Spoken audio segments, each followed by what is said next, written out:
Hello everyone, नमस्कार, जय हिंद, राधे राधे, जोहार। मैं आपका जीएस एजुकेटर रोहित कुमार स्वागत करता हूं 7 मिनट ट्रिक्स में। तो आज फिर से हाजिर हैं हम 7 मिनट ट्रिक्स में। जैसा कि आपको पता होगा कि लास्ट संडे को यानी 31 जनवरी को हमने आपको पढ़ाया था दिल्ली सल्तनत में कितने वंश बैठे। अब आज इस ट्रिक के साथ हम देखेंगे कि दिल्ली सल्तनत में जितने भी वंश बैठे हैं उसके फाउंडर कौन कौन है, उसकी स्थापना किसने किसने की है। मतलब एक साथ 2 ट्रिक्स, ताकि आप आसानी से नोट डाउन कर सको, आसानी से याद रख सको, है ना। चलिए आइए देखते हैं कि आज की ट्रिक्स में, जैसा कि आपको पता है कि रोहित सर के ट्रिक्स आपको बिल्कुल फनी ट्रिक्स होते हैं। तो देखते हैं कि आज आपको इस फनी ट्रिक्स में क्या कैसा ट्रिक्स मिल रहा है आपको, है ना। आइए, तो दिल्ली सल्तनत के वंश के संस्थापक में आप देख पा रहे होंगे, कुतुबुद्दीन ऐबक है, इल्तुतमिश है, रजिया सुल्तान है, बलबन है, नासिरुद्दीन महमूद है। यानी कई सारे वंश, कई सारे राजा बैठे हैं, बिल्कुल शासक, महान शासक कह सकते हैं। क्योंकि भाई अलाउद्दीन खिलजी की बात करें या फिरोज शाह तुगलक की बात करें, कई दिनों तक शासन किया है। तो उसी के बारे में देखते हैं बच्चे। थोड़ी सी मैं आपको समरी कराऊं, थोड़ी सी मैं आपको पीछे ले जाऊं, जो मैंने आपको पढ़ाया था 31 जनवरी को कि दिल्ली सल्तनत पर कितने वंश गद्दी पर बैठे। तो आपको याद होगा कि सर 5 वंश गद्दी पर बैठा। तो भाई कौन कौन बैठा था, देख लो। मामलुक डायनेस्टी, जिसे हम लोग स्लेव या गुलाम वंश कहते हैं। क्या कहते हैं? गुलाम वंश कहते हैं, जो 1206 से 1290। दूसरा क्या था भाई?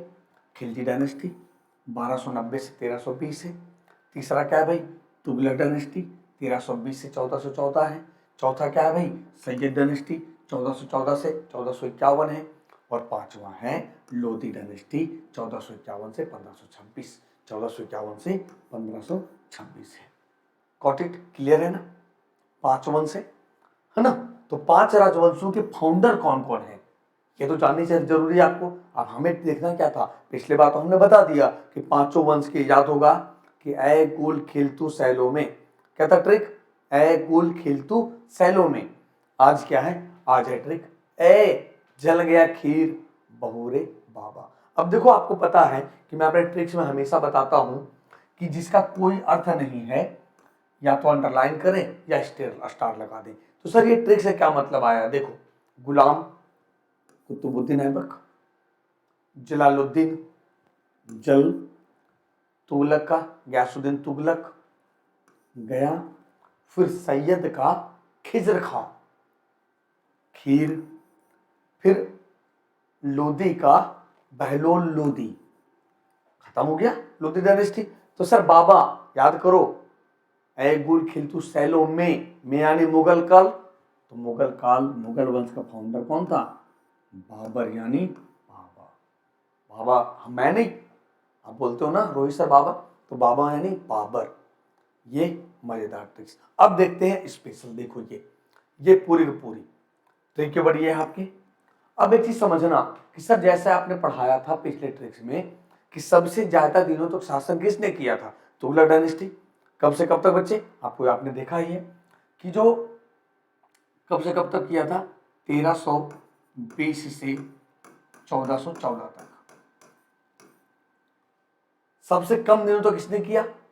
तो खिलजी ने किया, जो कब से? 1290 से 1320 तक।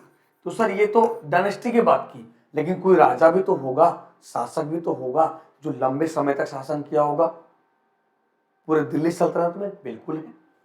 कौन है बच्चे? तो ये है बहलोल लोदी। कौन है?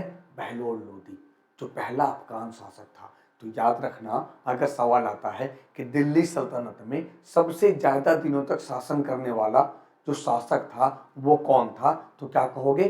बहलोल लोदी। यानी आप फिर से देख लो कि ऐबक, जो कुतुबुद्दीन ऐबक है, जिसने गुलाम वंश की स्थापना की, गुलाम वंश की स्थापना की।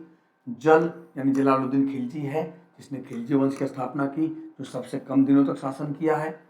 फिर गया से गयासुद्दीन तुगलक है, जो सबसे ज्यादा दिनों तक शासन किया है वंश के नाम पर, जो मैंने बताया अभी, 1320 से 1414।